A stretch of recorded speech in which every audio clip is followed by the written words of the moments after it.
தமிழகத்தில் சர்வதேச மைய கட்டுமான பணிகள் தொடங்கி நடைபெற்று வரும் நிலையில் அதற்கு எதிர்ப்பு தெரிவித்து குழிக்குள் இறங்கி பார்வதிபுரம் மக்கள் போராட்டத்தில் ஈடுபட்டு வருகின்றனர். விவரங்களுடன் செய்தியாளர் பிரேம் இணைந்திருக்கிறார். பிரேம், அந்த பகுதி மக்கள் என்ன குற்றச்சாட்டை முன்வைக்கிறார்கள்? விவரங்களை பதிவு செய்யலாம். நிச்சயமாக லாவண்யா, அதாவது கடலூர் மாவட்டம் வடலூர் பகுதியில் வள்ளலார் அவர்கள் நிறுவிய சத்திய சபை இயங்கி வருகிறது. இங்கு ஆண்டுதோறும் ஜோதி தரிசன விழா என்பது வெகு விமர்சையாக கொண்டாடப்படுவது வழக்கம்.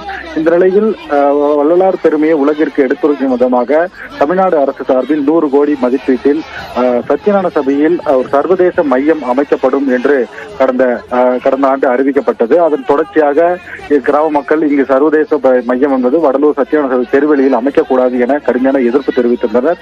பல்வேறு அரசியல் கட்சியினரும் இதற்கு கண்டனம் தெரிவித்து வந்தனர். இந்த நிலையில் கடந்த 2 மாதத்துக்கு முன்னதாக மக்களின் எதிர்ப்பை மீறியும் தமிழ்நாடு அரசு அந்த அடிக்கல் நாட்டு விழா என்பது எதிர்ப்பை மீறி நடைபெற்றது. அப்போதும் போராட்டம் என்பது தொடர்ந்த நிலையில் தற்போது இந்த சர்வதேசம் அமைப்பதற்கான கட்டுமான பணிகள் என்பது தற்போது துவங்கி இருக்கிறது.